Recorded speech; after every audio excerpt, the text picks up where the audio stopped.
ロットスタートしますよ。2分間でカウントすることができます。それでは行きたいと思います。ステップ1、生地作りスタートです。まずは小麦粉をボウルの中に入れてください。スペルト小麦粉、そしてスペルト小麦粉の全粒粉もブレンドされております。ちょっと色が濃い醤油が入っているのが全粒粉です。しっかり全部入れていただきましたら、袋は取っておき、軽くボウルを2、3度揺らして平らにしてください。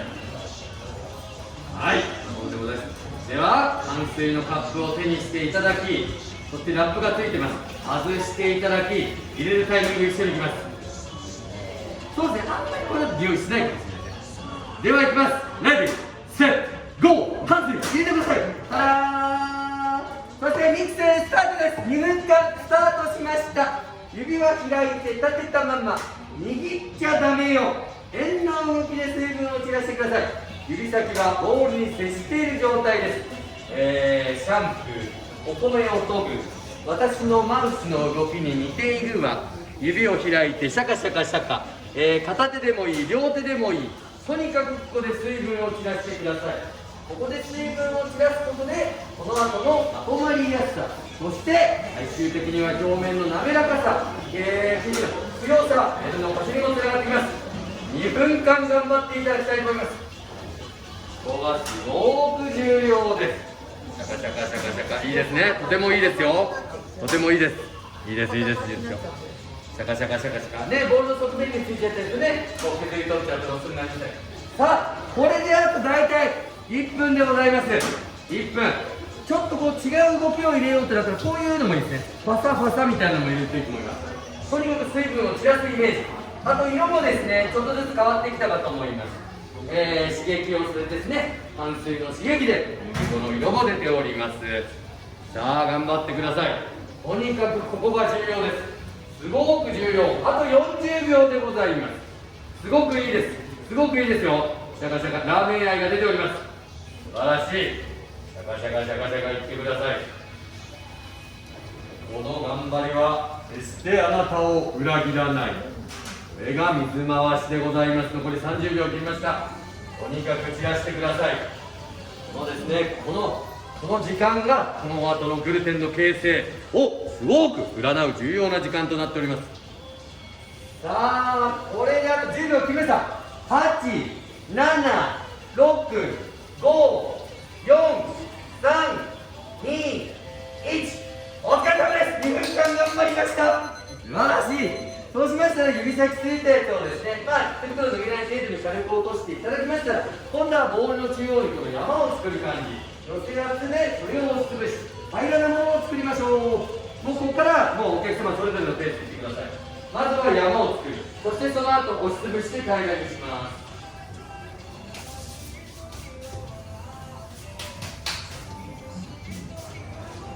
もうしっかりとですね、押しつぶして、まずしっかりとした平らなものを作りいただきたいと思います。もうこのタイミングでボールの側面についたやつも削り取って一体化させちゃうといいです。しっかりとした平らなものができましたら、2つ折りして10回押すのスタートです。順番としては、上から右から下から左から時計回り両方2つ折りして10回を目安に押してください。ここで面の腰はほぼほぼ決まります。もうつま先立ちかなんかでね、ぎゅーっと体重かける感じがいいですね。ぎゅーっと。で、帽子が邪魔だなと思ったら取っていただいて結構です。とにかくここはしっかり力をかけることが重要です。2周終わったら教えてください。ちょっとなんか長い感じよ。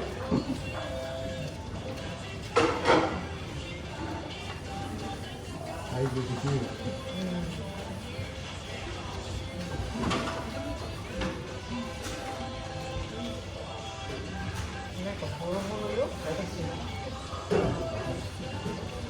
表面が滑らかになってきて、この硬い手応えを感じてきたらうまくいっているということです。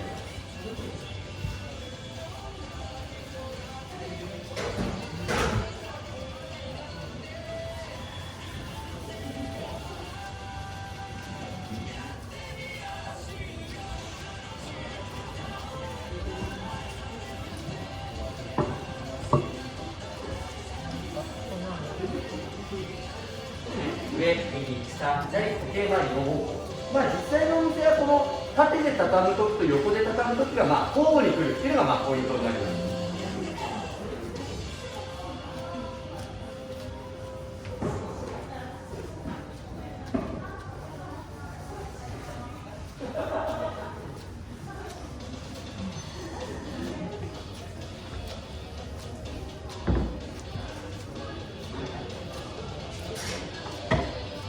さあ負けないでが流れてきました。ここは頑張りのことです。ここで面の腰が丸というとても重要なことでございます。負けないでください。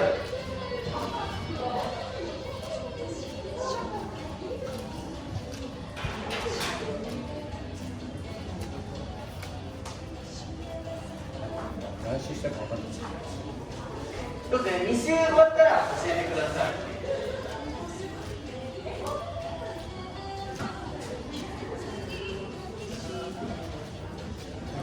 寄せるやつまでやらなくていいですか。はい。寄せる前に。あ、そうですね、寄せる前に一度見させていただける。これでもう言った。いいですね、もう言うことなしです。これ裏側も見ていいですか。OK です。じゃあこっちでいきます。そしたらもうどっからでもいいです。角を真ん中に向かっておく。角を真ん中で2回ぐらいギューギューで次のカード、そういうことです。それを繰り返してください。そうですね。じゃあ次がここって感じですね。これそういうことです。次の頂点を降りてください。ポイントはひっくり返した時に裂け目が見えないというのがポイントです。いいですね。あ、もう真ん中に折ってますね。したらまだあ、終わりました。そうですね、2つ折りで押すっていう感じで。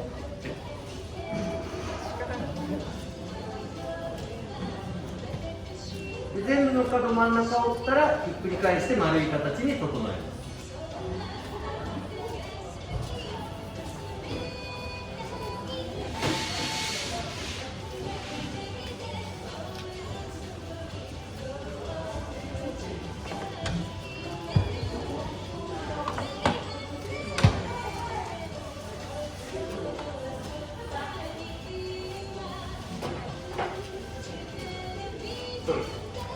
あ、いい感じです。バッチリです。いいと思います。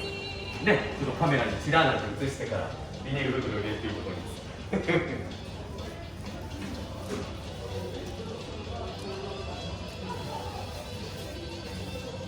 そうですね、ひねるぐらいでボールの外に置いておいてください。お疲れ様です。でこれで2周頑張りました。お疲れ様です。そしたらどこからでもいいです。角をまず真ん中に向かっておってください。大丈夫ですよ。滑らか、いい感じです。じゃあカードを真ん中、上から2回ぐらいギューギューで次のカードがそこです。そういうことです。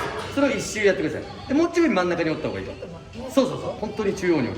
そうです。でまた2回ぐらいギューギューで次の頂点、そういうことです。じゃあいつもの手袋を外していただいて、これ真ん中に一緒に返してください。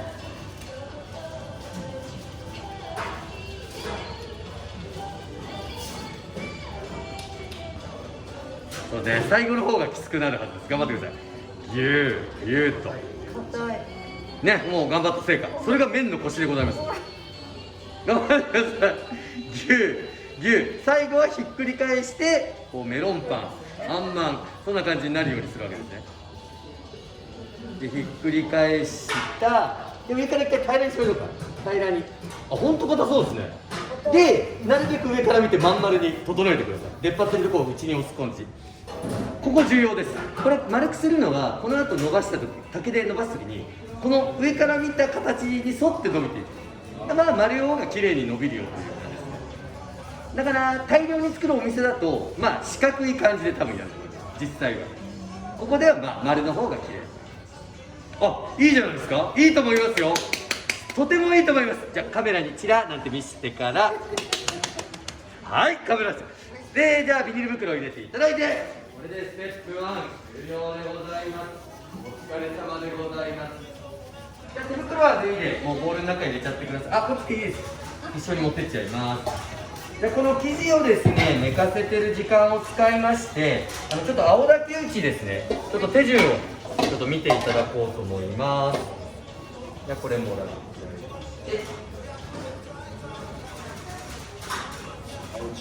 では、じゃあそれでは一度止めて。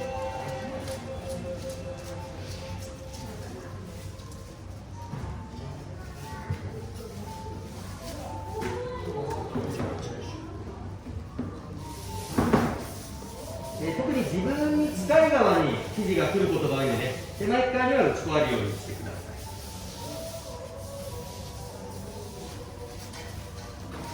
い。そしてビニール袋で私後ろからもらってきます。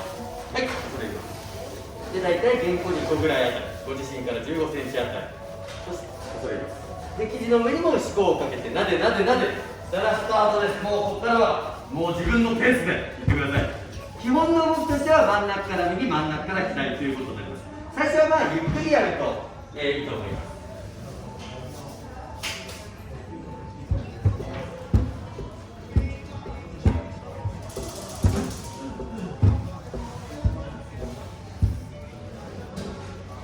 そうですね、1回目の右左終わりましたら180度向き変えて右左になります。慣れてきたら左手をもうちょっと右手寄りに寄せるとより力が加わります。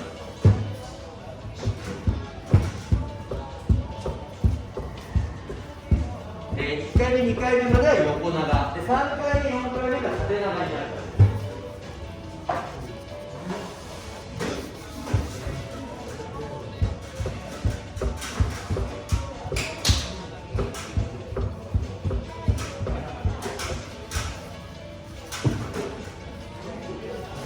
4回目左やりましたら、2つ折りする前にはちょっと一度打ち粉をかけた方がいいと思います。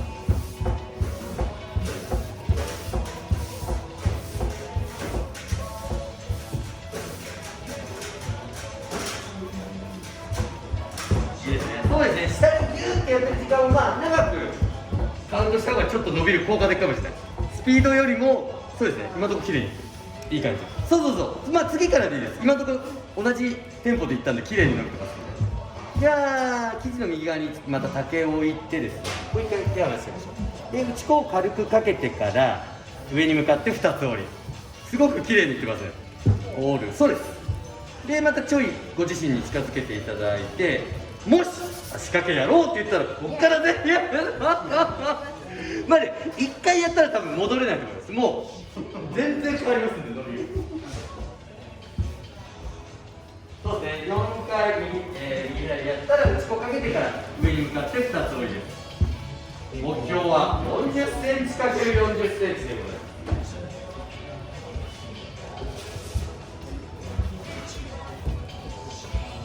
そうですね、ご主人よかったら足掛けすごく伸びそうな気がしますすごく伸びる。台が打ちそうな気もしますが、いいですよ。そういうことです、そういうことです。でなるべくもうちょっとちょこっとずれにしながらで、いいです。もうでグイグイグイはなくても全然伸びます。そう、それでいいです、それでいいです。それすごくいいです。あとは竹が壁から離れないようにというのを意識していただける。右左180度向き変えて右左で1セットです。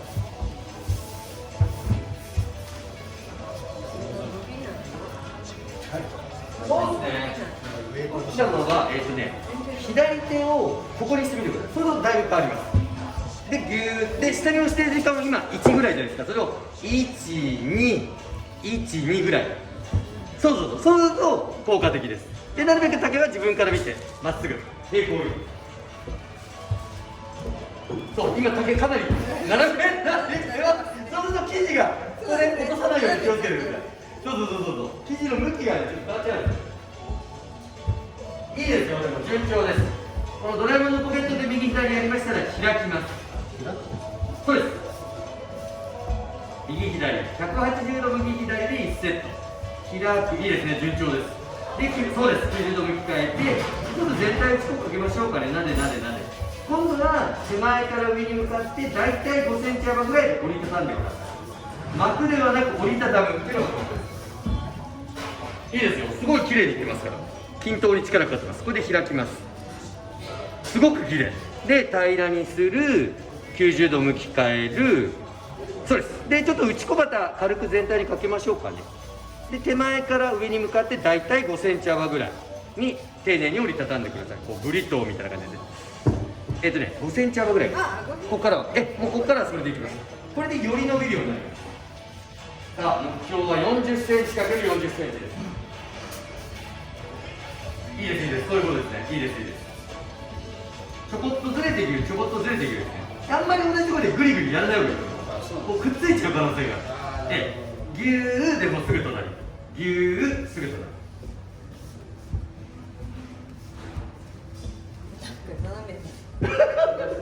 まあ同じ動きを180度向き変えて行えば揃うと。で、向き変えて同じ動きすればそれです。まあね、これをね、言っちゃえば体重、そして腕力ある方が先に伸びますんで、これはそういうものです。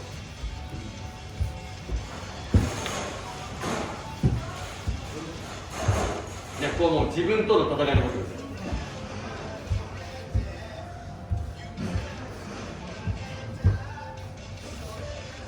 この今見えているこの生地、この表面、これが面の肌であるというですね、こう気持ちやすいです。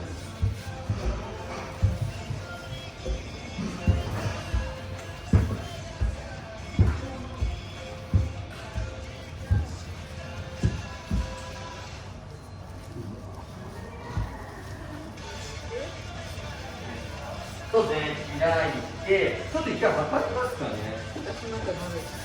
そうですね、今回はそうですね、向き変えて、ちょっと一応また軽く少ししましょうかね。で、また同じ5センチ幅ぐらい。伸びましたよ。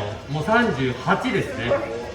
じゃあ、その次がラストです。90度向き変えてください。で、これ気持ち、90度線が立てるんですね、ご自身から見て。で、5センチよりもちょっと幅広。気持ち幅広でいってください。もうちょいいきましょうか。そんなもんでいください。で、丁寧に折りたたむ。同じ幅。これはですね、まあ、折り幅が言っちゃうと、狭ければ狭いほど伸びるんですよ。ただ、その筋ばっかりんですよね。なので、一応5センチといってのがそういう。そう。で、でもこれラストで、ちょっとね、最後、あえて足かけないでいきましょうかね。かけないで、こう表面の凸凹を鳴らすイメージ。もうそれで十分です。いや、もう面作りに適してるってことだ。で、ちょこっと切る。なるべくこう、小刻みっていうんですか。ちょこっとそれにしながらやれば、凸凹少なく綺麗な表面でもいいです。そうですね、右左、向きを変えて右左で1セットです。これはちょっと今、何センチか見ましょうか。でもすごい綺麗ですよ。そうですね、30いったかなぐらいですね。順調に伸びておりますね。また90度向き変えて、でまた丁寧に折りたたんでいただいて。打ち粉、まあそのぐらいならそのままいけますね。はい。いいです。もう安定して同じ動きなんで、この丸に近い形でずっと伸びてます。もうそういうことです。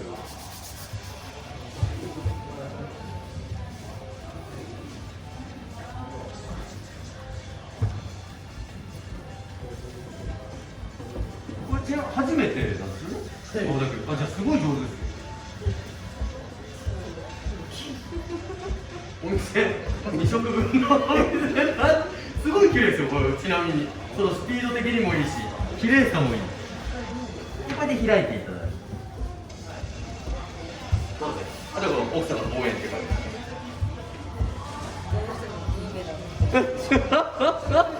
そこでまあ向きを変えて同じことやってれば揃いますんで。もう180度向き変えっていうのはまあそういった意味もあります。裏側に切れるじゃないですかね。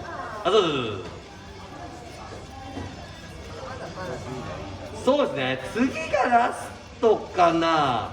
もう一回いきましょうかね。じゃあ向き変えていいですよ。順調です。綺麗にいってます。ここでもう欲をかかずに地道にいきましょう。ここまで綺麗に来てるんで。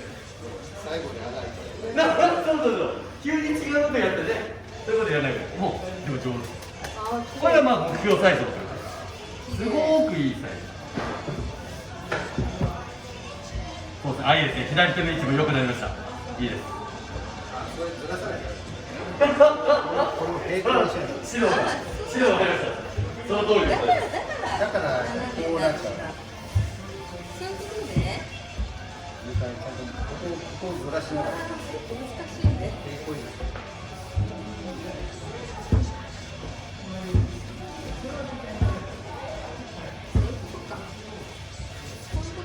ありがとうございます。適切なアドバイスを。でこれで向き変えてまた右左で開きます。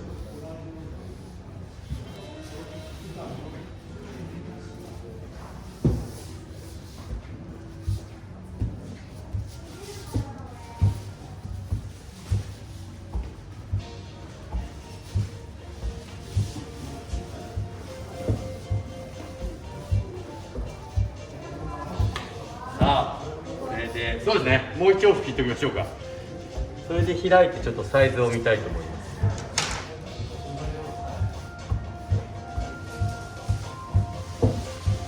いいですね。平行移動をもう得得しました。でこれで開いていただいて、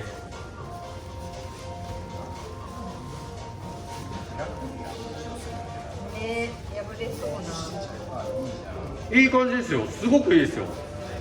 でちょっとサイズをさあどうでしょうか。いきたいと思います。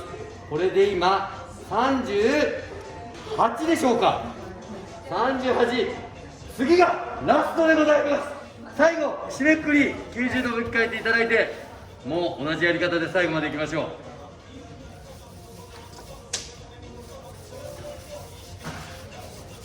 う。いいですね。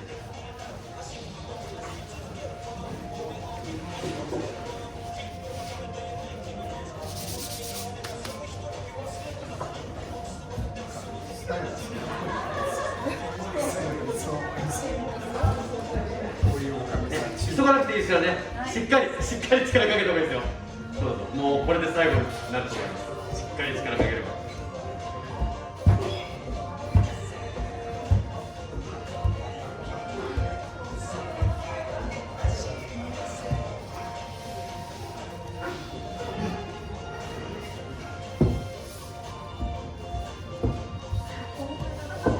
いかないよね。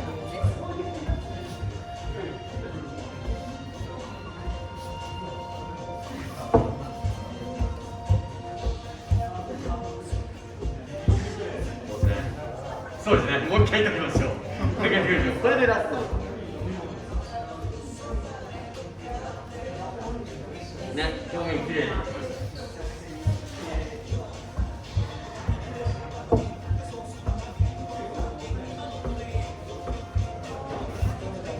に。いいと思います。どうぞ。ダメ押しを、ダメ押しの。どうですね。まあ、じゃあ、そうですよ。開く前に一回、ここで。開いてください。大丈夫です。ご安心ください。あれ、ご主人抜いたかもしれん。抜いたっていうのも変ですけど。いいですね。綺麗にいきましたね。いいと思います。バッチリでございます。ほぼ同じサイズで。お疲れ様でした。とてもいいと思います。もうバッチリです。お疲れ様でございました。これでステップ2完了でございます。そうしましたら次はステップ3、面切りに行きます。まず生地を、これ90度向き変えていってください。縦長の向き。で、ご主人そのまま。で、上に向かって、大体この4等分の幅で上に向かって折りたたんでください。10センチぐらいになるはずです。丁寧にこうパタンパタンと折りたたんでいただいて、4つに折るって感じですかね。大体でいいです。で、両手でお持ちいただきまして、あちら、面切りコーナーにお持ちください。まな板の上にそれぞれ置いてください。カメラを私お持ちします。で、最初ちょっと使い方をご説明いたしますので。ちょっと待ってね。ここで上げ下げすると同じ幅にずれる包丁です。じゃあこっちで説明します。じゃあこちら側でちょっと見ていただいて、ここ見ててください。いきます。掴む右手でまっすぐ上げ下ろしです。力加減はそんないらないです。この音が鳴れば切れます。上げ下げすると同じ幅、大体3から 3.5 ミリ幅でずれます。でこれがいいやり方、良くないやり方やります。上げ幅が低いとこうちゃんとずれ切らないので幅がまちまちになっちゃうんですね。カチッと音がするんですけど、このぐらい、45度上げてれば間違いないと思います。でこのぐらいです。でちょっと一回上げ下げ練習しておきましょうか。お二人ともどうぞ。上げ下げ練習ドン。そうですね、その音です。その音です。ドン。 OK です。じゃあ歯を下ろしてください。もっと優しくてもいい。で歯を降りたまま、生地が歯に当たるように近づけてください。歯は降りたままです。ペッタで真ん中よりも 1,2 センチちょっと自分寄りに寄せてください。そうです。で左手は、右手がこれグリップ握る、左手は生地の端っこを押さえてる役割です。決してこう動かさないでください。基本的には押さえてるだけです。で歯は 3.5 ミリずつ自分に近づいてきますんで、最後の最後は逃げてください。で本当に切れたかなとか疲れたなってなったら歯を下ろしてストップ。再開するときは下ろした歯に生地を当てて再スタートです。説明は以上です。安全第一、ご自身のペースでどうぞ。ドンドン。もっと優しくてもいいです。その音で切れます。 OK です。で左手最初、ある程度押さえた方が綺麗に切れます。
ナイス。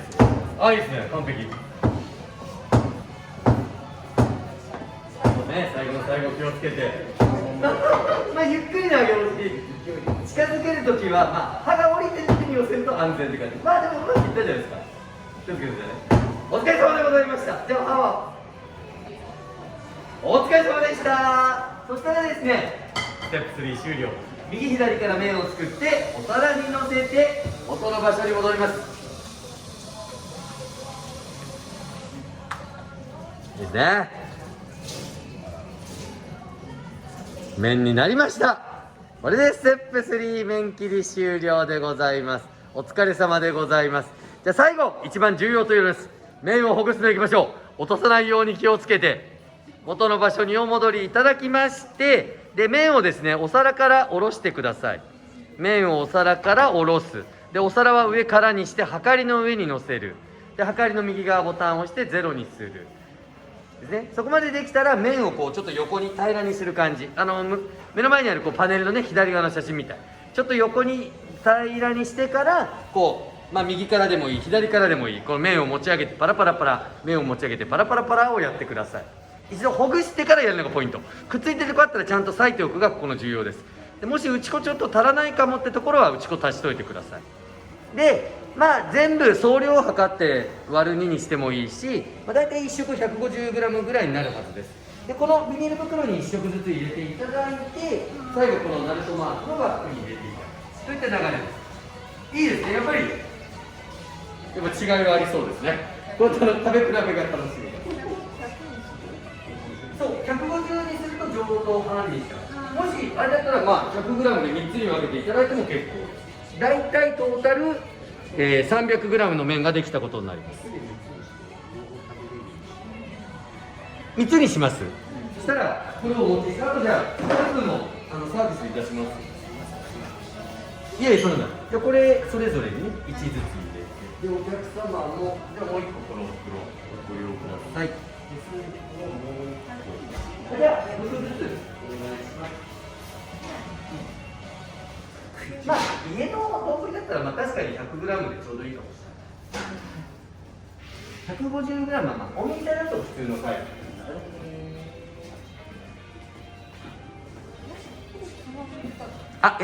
このビニール袋に入れて、そう、まあこの後からのやつを入れれば、そうだね。そういうことか。そうするとこうなんていうのかな、茹でやすいかなというような考えで、なるべく優しく空気を抜いて、まあひねるぐらいでいいです。潰さないように気をつけてください。大丈夫です。でお家をお持ち帰りいただきましたら、まあ、冷蔵庫あるから今日冷蔵庫を入れて、でまあプラス3日が一応目安。今日が土曜日、日月火曜日あたりが一応目安。ただちょっとこれ計算するとこんなに食べれないかも3日間でと思ったら、もう今日のうちにそれを判断してこれに入れた状態で冷凍庫入れちゃう。そしたらいきます。そしたらまあ一月はもうある意味余裕です。ただちょっと打ち込む量で多分変わるので、だいたい 100g です。これ入れればいいですね。そうです。まあ、10g の差を気づく人はなかなかいない。なかなかいないです。プロです。これで今が出来たての、まあ、言っちゃえば赤ちゃんみたいな状態、一番まあ言っちゃえばソフトです。これが冷蔵庫的な環境で2日3日すると強くなってくるんです。多くの手打ちラーメンのお店は熟成とか言ってるのはそういうことです。2日3日したやつを、そういうことです。グルテンがよりこう強い熟成になる。でそうすればこう例えばこう手でなんていうか揉んでやれば手もみ縮れ麺になるっていうことなんですよ。今やるとちょっと切れる確率がね上がるんでやらないですけど、だから茹でる前にやる。手打ちの麺はそういう感じです。機械的な麺はもう機械でこう切り出すときに手もみ縮れ麺っていうのはそういった感じです。いやーお疲れ様でした。で袋を入れていただいて、まあ空気入らないようにしっかりチャックで完成でございます。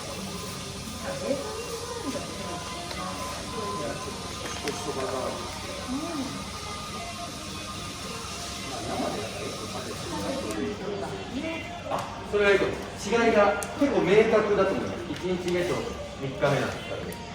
ただ冷凍庫入れると違いは出なくなっちゃうんじゃない。だからそこがポイント。だからあえて例えば2日経ってから冷凍庫入れる。もう難しい話なんですけど、そうすると違いが出る。お疲れ様でした。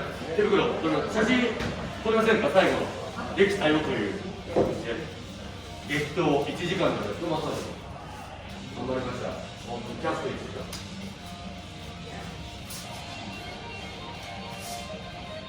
100年前はこのやり方がメジャーであったっていうことなんですよね。で、今は栃木県の佐野市、佐野ラーメンがこのやり方で有名な地域。で、私が